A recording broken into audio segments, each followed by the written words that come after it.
Саламатсыңарбы?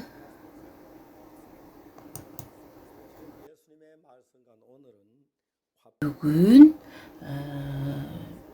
тынчтык орнотуучулар, бактылуу антенналар Кудайдын уулдары деп аталышат дейт. Иса Машаяк бул элдештирүүчү болуп эсептелет.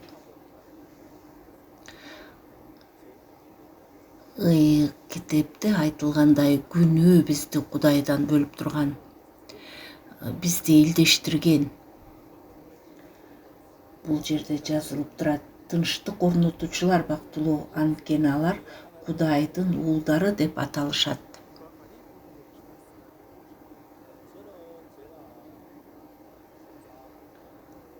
Мен жогорудан төрөлгөндөн кийин мен Кудайга абдан ыраазы болгом. Мен ушул жакшы кабарды башка адамдарга тараткам. Мен канчалык аракет кылсам дагы, бирок мен аркылуу бир дагы адам ушундай жогорудан төрөлгөн жок. Мен ушу нерсени көрөйүн дегем, ушу жогорудан мен аркылуу төрөлүшүн. Анан ушул бир 50 жылдай өтүп кетти убакыт. Анан бир жаш жигит, ушундай ал экөөбүздүн мындай курагыбыз окшош эле да. Анан биз 6-күнү жарыкта биз жолуктук бир тууган менен.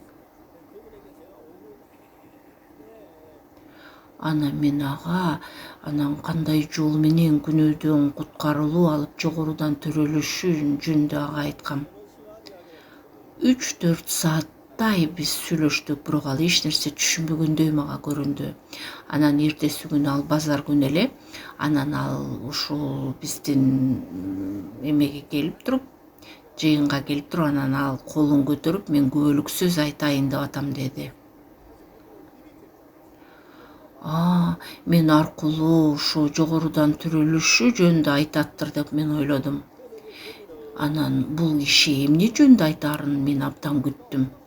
Анан ал чыгып алып, ал күбөлүк сөз айтып баштады. Мен пак окуусу менен кече ушундай баарлаштым. Анан мен бир 3-4 сааттай аны менен сүйлөштүм. Бирок мен эмне жөнүндө айткысы келип атат, мен такыр түшүнгөн жокмун. Мен кыйналдым. Мен дагы күнөөдөн куткарылуу, бошонуу алгым келген. Бирок мен ушу күнөөдөн куткарылбастан үйгө келдим. Анан мен ушунчалык чыдай албастан мен башка бир тууганга кайрылдым. Ал бир тууган аркылуу мен оңой эле ушундай жогорудан төрөлүү, күнөөдөн бошонуу алдым. Анан мен ушуну укканда абдан кайгырдым дейт. Кайгырдым. Мен ушунчалык 2 китеп аркылуу мен ага жакшы насаат сөз айттым эле го.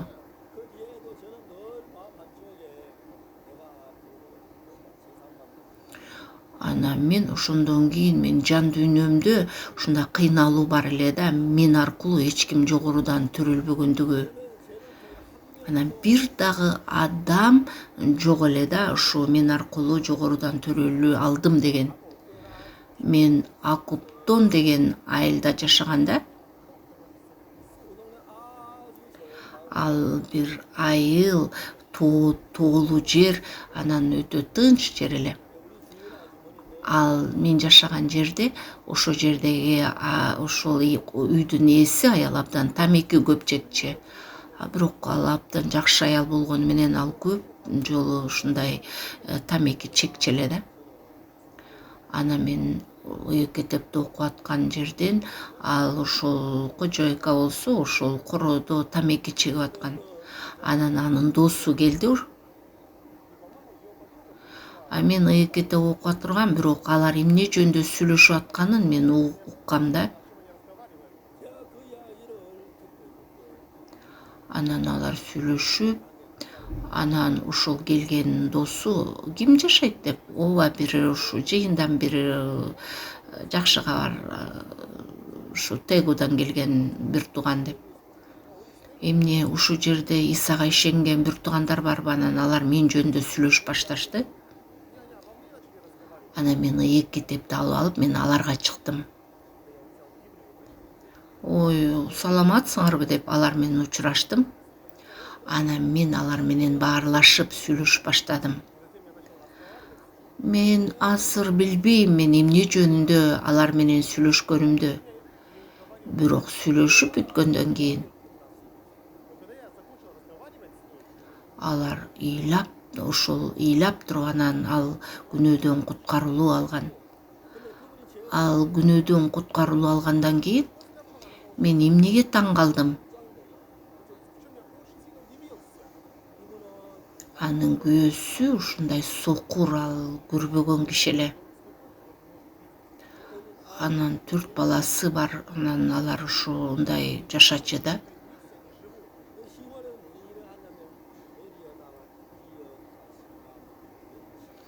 Анан ал эмне кылган? Анан ал деген ушу деңиздеги капусталарды алып туруп, анан ал базарда сатчу экен ал аял.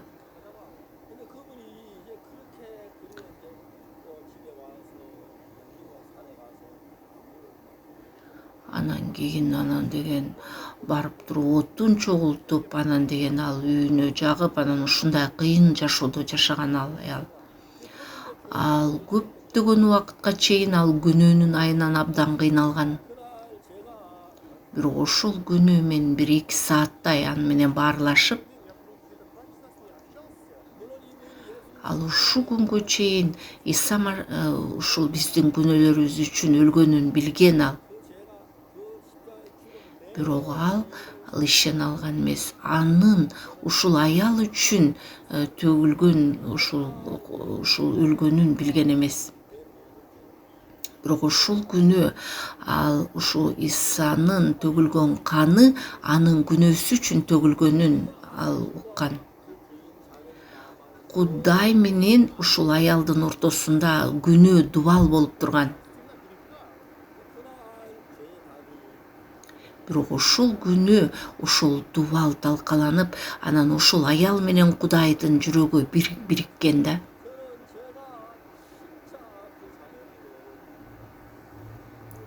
Анан мен ал аял экөөбүздүн ортобузда ушундай кандайдыр бир жакын бир сүйүү пайда болду.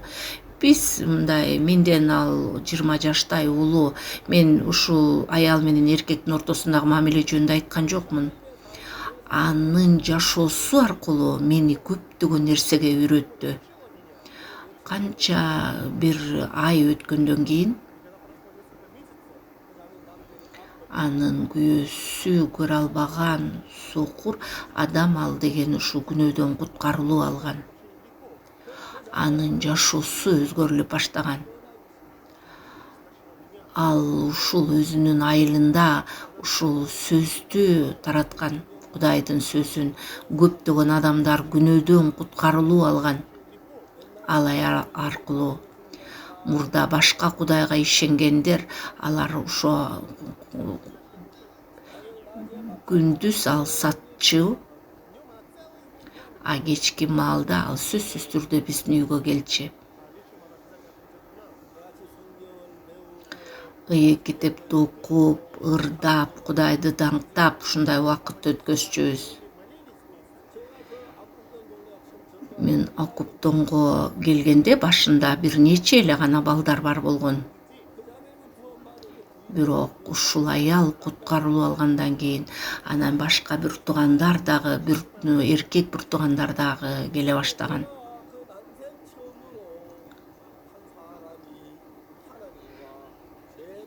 Анан ушул бир адам ушул күнөөдөн бошонуу алып, анан деген жогорудан төрөлгөн адам ушунчалык анын жан дүйнөсү кубанычка толгон.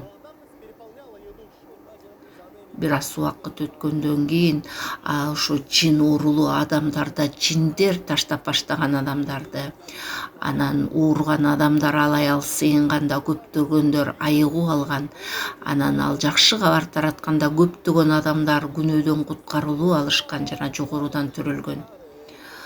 Ал аял мурункудай эле аял болсо дагы ал башкача өзгөрүүлөр келип баштаган. Мурда ал ушунчалык кыйынчылыкта жашаган болсо, ал ооба, ал ошо бойдон эле, бирок ал үмүттө жашап баштаган. Ал дайыма анда кубаныч болгон. Анын жашоосундагы өзгөрүүлү мен үчүн абдан чоң таасир этти. Аны мен жакшы кабар таратканда көптөгөн адамдардын өзгөрүүлү алганын жашоосундагы. Анан бул жерде эмне деп жазылып турат? Жүрөгү тынчтык орнотуучулар бактылуу деп турат. Анан деген ушу каршылаш адамдарды элдештирген. Биз Адам атанын мураскорлорубуз. Кудай менен каршылаш болуп калган адамдарбыз. Биз ушу шайтандын үнүн уккан жана анын ушу шайтандын каалоосу боюнча жашаган адамдар элек. Ушул биз менен жана Кудайдын ортосунда турган күнөөнү талкалаш үчүн, биз ушул күнөөнү боюнча суроону чечпегендиктен биз Кудай менен элдеше алган эмеспиз. Ошон үчүн Иса айкаш-жыгачта өлүп, ошол күнөөнүн суроосу боюнча чечип, анан биз Кудай менен элдешүү алганбыз. Качан Иса өзүн курмандыкка алып келгенин укканда, кабыл алганда биз Кудай менен элдешүү, биз Кудайдын балдары болгондуктан Кудай бизден аркылуу иштеп баштайт. Мен ушул көп убакыт жашап, мен адамдар менен баарлашып, мен каалагам Кудай менен элдешүү болсун деп. Мага кереги жок бир нерсени мен Кудай менен элдештириш үчүн. Күнөөнүн суроосу боюнча Иса Машаяк чечкен. Мага кереги жок күнөө үчүн өлгөндү. Мага кереги жок ушундай жоопкерчилик алыш керек күнөөгө. Мен айкаш-жыгачта бардыгы чечилген күнөө боюнча. Мага кереги жок бир нерсе кылуунун. Жөн эле ошо чындык жөнүндө, айкаш-жыгач жөнүндө гана айтыш керек. Ошо биздин жан дүйнөдөгү күнөө боюнча суроо чечилгенде, ал жерде Кудай жашап баштайт. Анан адамдар ушунчалык өзгөрүлүү келет алардын жашоосунда. Анан мен ушундай нерсени көргөндө, мен Кудайга ушунчалык ыраазычылык билдирем. Анан деген тынчтык орнотуучулар, бул эмне жөнүндө? Мен пастормун. Мен ыйык китепти ачамын. Мен айтам, жүрөгүңөрдү ачкыла. Билесиңерби, Кудай силер үчүн эмне кылды? Анан мен ушундай нерсени адамдарга айткам.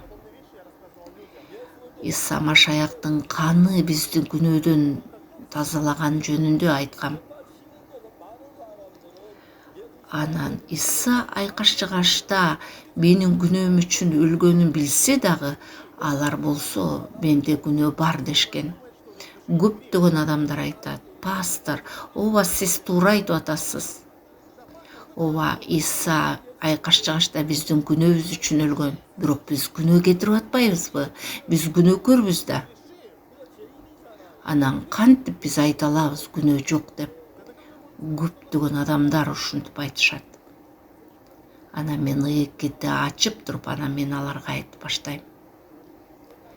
Муса, ал деген Израиль элин ошо Египеттен алып чыкканда алар Синай тоосуна келген.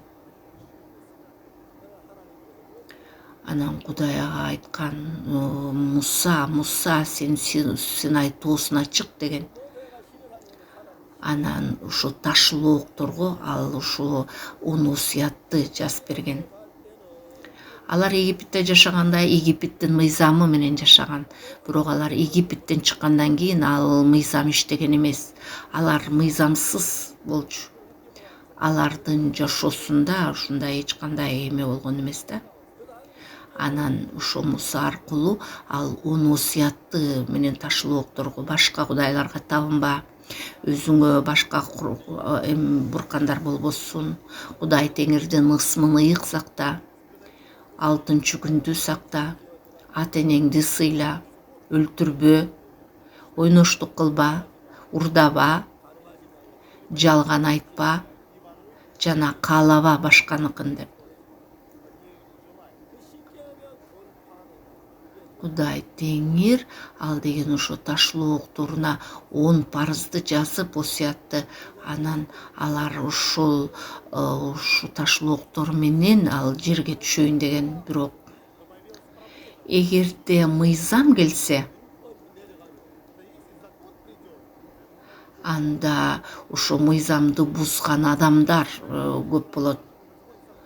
Эгерде алар күнөөнү кетирсе, бирок күнөө боюнча суроону эч ким чече албайт. Ошондо Израиль эли каргышка калмак. Ошон үчүн айткан ал Ташылооктор менен жерге барбай эле кой деген. Кудай Теңир ага асман падышалыгындагы ыйык жайды көрсөткөн. Ал Муса биринчи жолу асман падышалыгындагы ыйык жайды көргөн.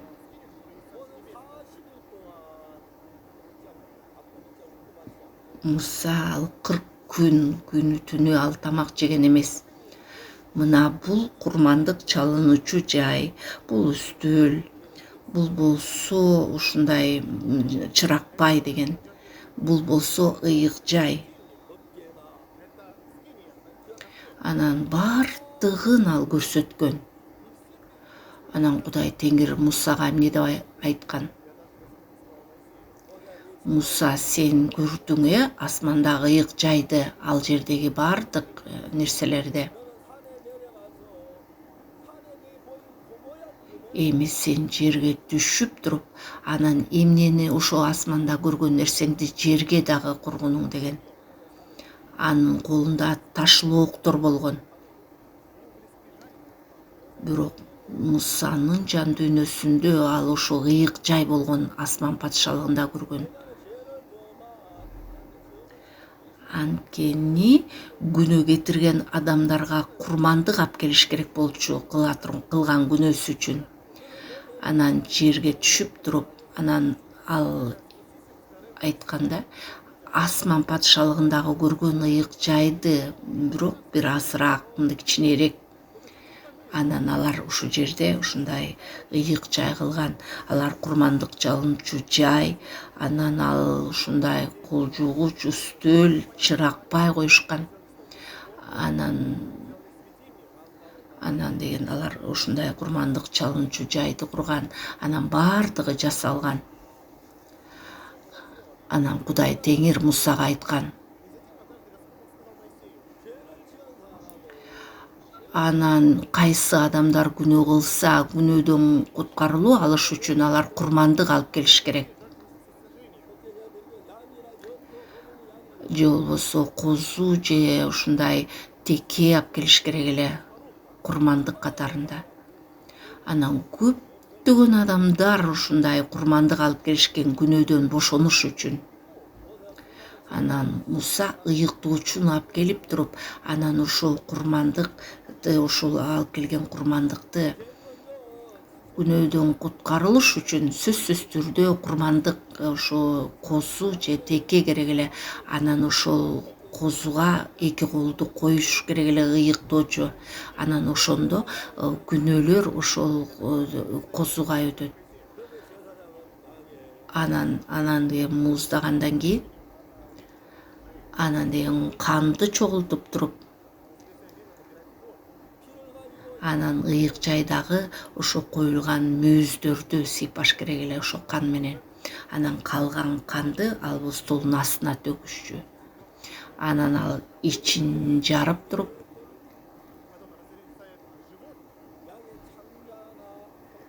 Анан ошо жердеги ичиндеги бардык майды чогултуп, ошо ич агарындагынын бардыгын анан ошол майды алып туруп анан алар өрттөшкөн.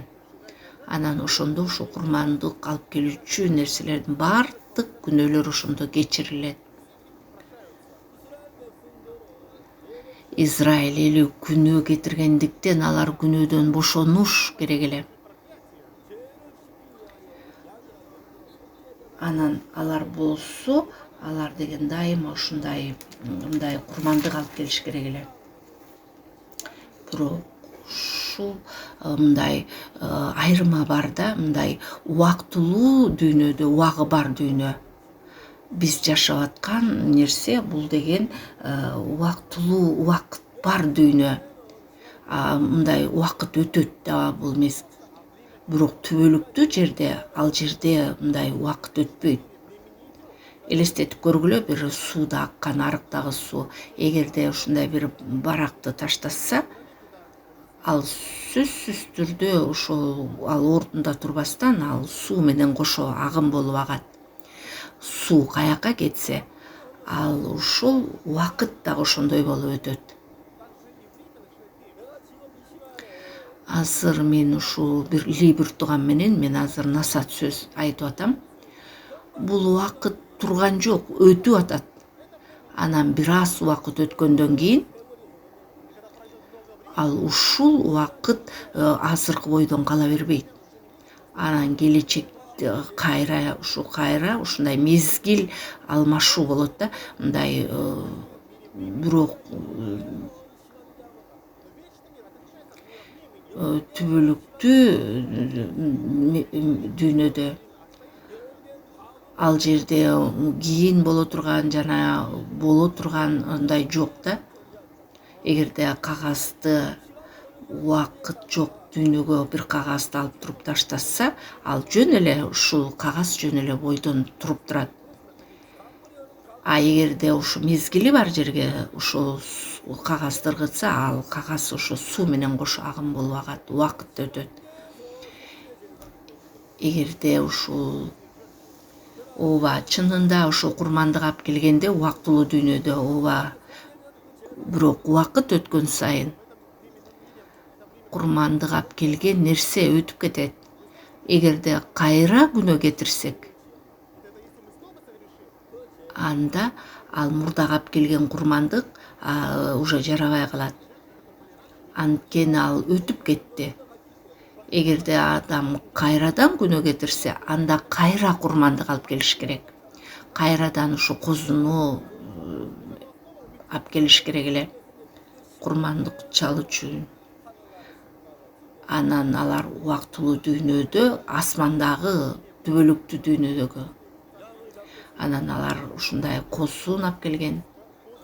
Ооба, алар деген чынында күнөөнү жууган, бирок алар ушул убакыттагы гана күнөө үчүн эгерде дагы тазаланыш керек, анда кайрадан дагы алып келиш керек эле.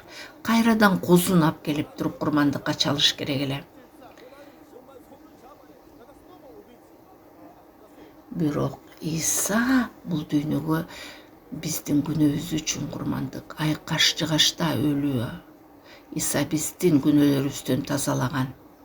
Мына ушул кан ал кай жерде пайдаланган? Эки ыйык жай бар. Асман падышалыгындагы ыйык жай жана ушул асмандагы көргөн нерсени жердеги курган ыйык жай бар. Бирок адамды аркылуу кылган, адамдын ал убактылуу дүйнөдө анан азыркы гана күнөөнү гана жууй алат. Эгерде Иса өзүнүн канын ушу жердеги ыйык жайга болсо, ал мурдагы гананы жүрүп, бирок убакыт өткөн сайын анда кайра күнөө кетирсе, анда кайра курмандык алып келиш керек эле. Эгерде Иса жердеги ушул ыйык жайга өзүнүн канын алып келсе, ал 1000 жолу өлсө дагы 10.000 жолу дагы өлсө дагы анда жетпейт. Эгерде миллион жолу өлсө дагы ал ушул биздин күнөөнү тазалаш үчүн ушул убактылуу дүйнөдө ал жетпейт. Анан өзүнүн төккөн каны ал жердеги мүйүздөрдү майлаган эмес.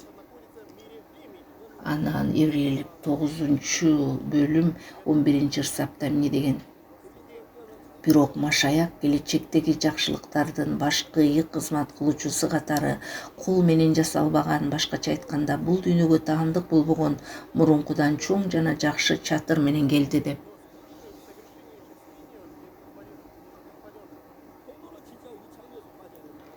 Анан бул деген эмне? Ал ушул асман патшалыгындагы жөндө ыйык жай жөнүндө атат. Анан ал айтып атат, текелердин, торпоктордун каны менен эмес, өз каны менен бир ирет ыйык жайга кирип, бизге түбөлүк куткарылуу алып берди дейт, жана Кудай менен элдештирди деп атат. Иса Машаяктын өлүмү бул жеткилеңдүү курмандык. Ал мурдагы өткөн күнөөбүздү дагы азыркы кетирген. Ал күч баранда ал биздин мурасыбызды да тазалаганга. Айкаш-чыгашта төгүлгөн Исанын каны ал бизди Кудай менен элдештирген түбөлүк.